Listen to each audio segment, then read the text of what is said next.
All right, what's going on, you guys? We're doing another run. I found this load yesterday. It was paying super good for what it is. I am taking a load of dry ice from a town here in New Mexico to another town in New Mexico. I'm going to Artesia, New Mexico. So it's like 240 something miles, and then I had 230 miles of deadhead. But even with the deadhead and all said and done, it's still at a good rate. So that's what we're on now. You guys saw a little bit of the footage of them loading it. That guy that was loading it didn't really know what he was doing. I was trying to get him to put the totes, together, close together. He just couldn't understand. So I just let him load them. However, it's because the bottom is dry ice, so the bottom of the totes were like wet and slippery, and they were slipping off the fork, so he couldn't push them to where I wanted it to be on the trailer. So I got it roughly centered on the trailer, and then there's a little bit of space in between the first tote he put on and then the next two totes.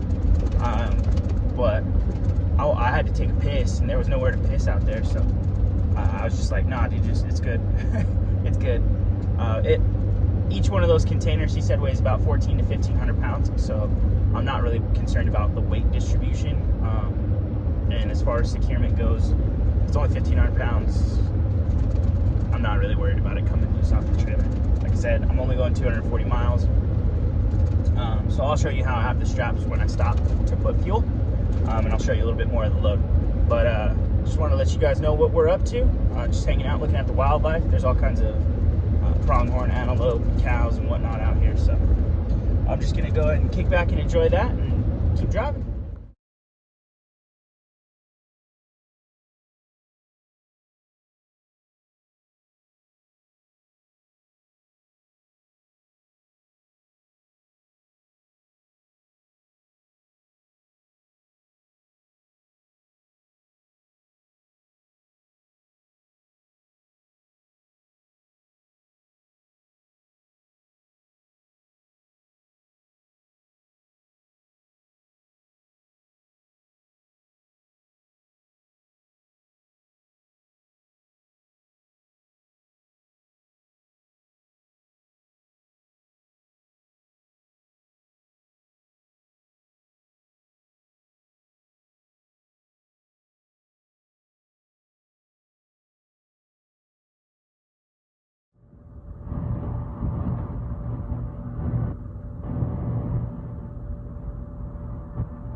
Go ahead, you can hang tight in the truck. Okay. He said he's going to send someone down here. Okay. I don't know how long it's going to be. Gotcha. You'll have to side weave first, and then you'll go wherever. Just follow them whenever they get here. Perfect. Should I turn the truck around, or should I keep it pointed that way? If you want, you can face it this way, because I don't know where you're going. Gotcha. Okay. All right. Appreciate it. Thank you.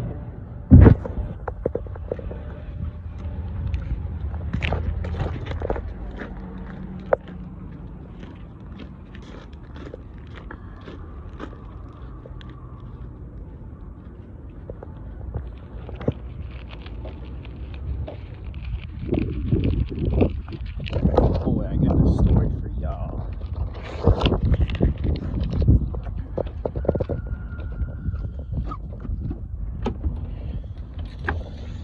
So we are here picking up these totes, or dropping these totes off, sorry. And this morning when I picked up the totes, the shipper had said that his internet was down, so he couldn't print me the paperwork. Which, all right, no big deal, whatever. Internet goes down, it happens for sure. But he said, we'll email the paperwork to the broker, and the broker can get it from you, can get it to you. I said, okay, no problem. That sounds good. So I get here, 4.5 hour drive. I'm here now, still no paperwork. Call the broker, no idea, no paperwork, no nothing. They haven't been contacted or anything like that. So, of course, it falls on me to do the legwork, do their jobs for them. Which is another reason I hate brokers, because you pay them a cut of your money and they don't do their job. So I was able to track the guy down, and you know, get checked in with the guard shack. I finally ended up with my visitor's badge after I was able to provide the guard shack with a phone number, and then he called. And somebody's coming down to escort me to where I need to go. So I'll let you know how this plays out. All right, good morning, guys. It is Thursday morning, Friday morning. It is Friday morning. We ended up dropping off that load of dry ice there in Artesia at the refinery. That was a cluster. I was there for like 2.5 hours, waiting for somebody to come escort me onto the refinery because I didn't have any paperwork. Either way, I would have needed an escort, come to find out. So the paperwork didn't really have too much to do with it. The reason that not having the paperwork made the process take longer is because they didn't know who to contact to get me my escort at the guard shack. And the broker was absolutely useless. So I ended up calling the shipper. Getting a phone number from the shipper for the receiver. Called the receiver. That wasn't actually the receiver. That was just the guy that placed the order at the refinery. So he gave us another number. We called that number. The guard shack called that number. And he said, okay, I'm off site. I'm going to call a guy in to escort him. So that was all cool and dandy. I think I got a little shitty clip of that. And then I waited for like an hour and a half for that guy to come. So the guards switched shifts during that process, and the new security guard came up to me in my truck and was like, hey, like, what are you waiting for? And I explained the process to him again. So he said, okay, let's call again. So we called again, and the guy that we called, the one that was off site, was like, oh, they're still not there for him. That's ridiculous. Let me get on the phone with them and get him over there now. So he I guess called again, and then he gave us the number of the guy that was supposed to be escorting me.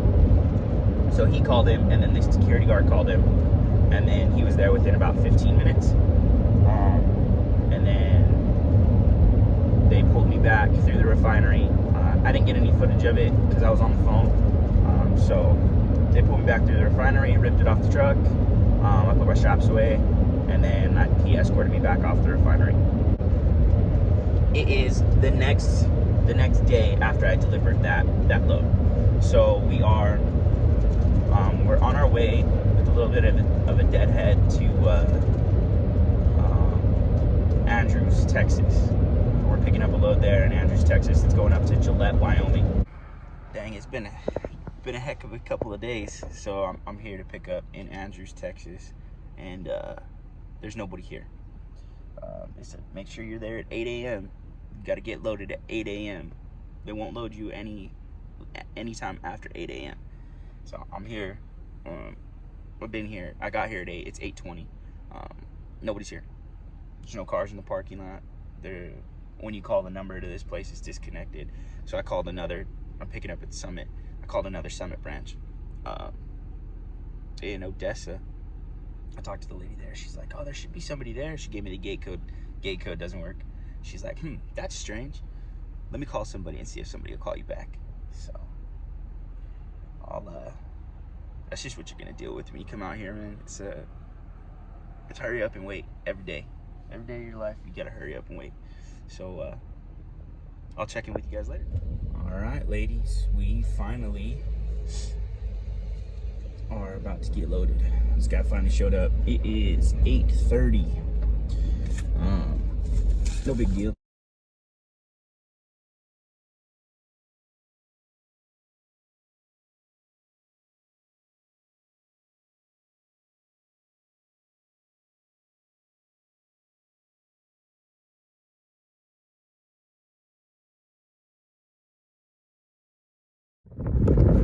Alright, you guys, here is the load that we got. It was supposed to be 20 feet. It's definitely less than that. I think it's like 8 feet. But I got 3 straps on it. They're pretty on there. Shit ain't going nowhere. And here's from this side. I got to twist in all the straps, keep them from vibrating. I don't have anything over the top over this piece because it's secure in there. It's not going anywhere. So I don't have anything over the top of it. I'm gonna check that other side on that side and see if maybe I need to put something on it. If this bounces out or something.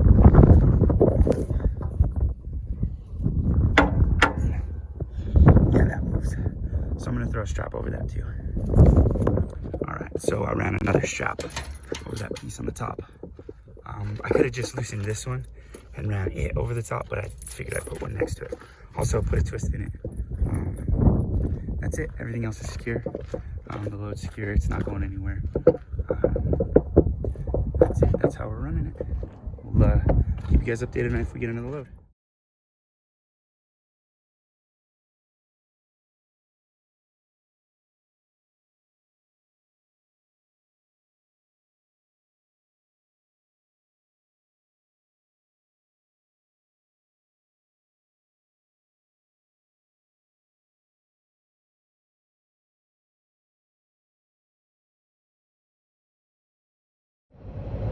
Alright guys, what's going on?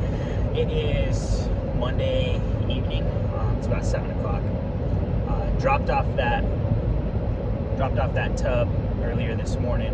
I didn't get any footage of me unloading it because it was raining and it was super early in the morning, so I didn't really record anything about it. But I just got there, unloaded it real quick, and then I went to the truck stop and pretty much sat there all day. I got a 10-hour reset in while I was waiting there. Now I'm headed to Rapid City, South Dakota. It's about like 115 miles of deadhead to pick up a load going back to Denver. So I'm gonna go ahead and end the video here, and then we'll start the next video with me picking up in Rapid City tomorrow. So thanks guys for tuning in. I definitely appreciate it. Definitely make sure you guys like and subscribe. Hope you guys have a good day.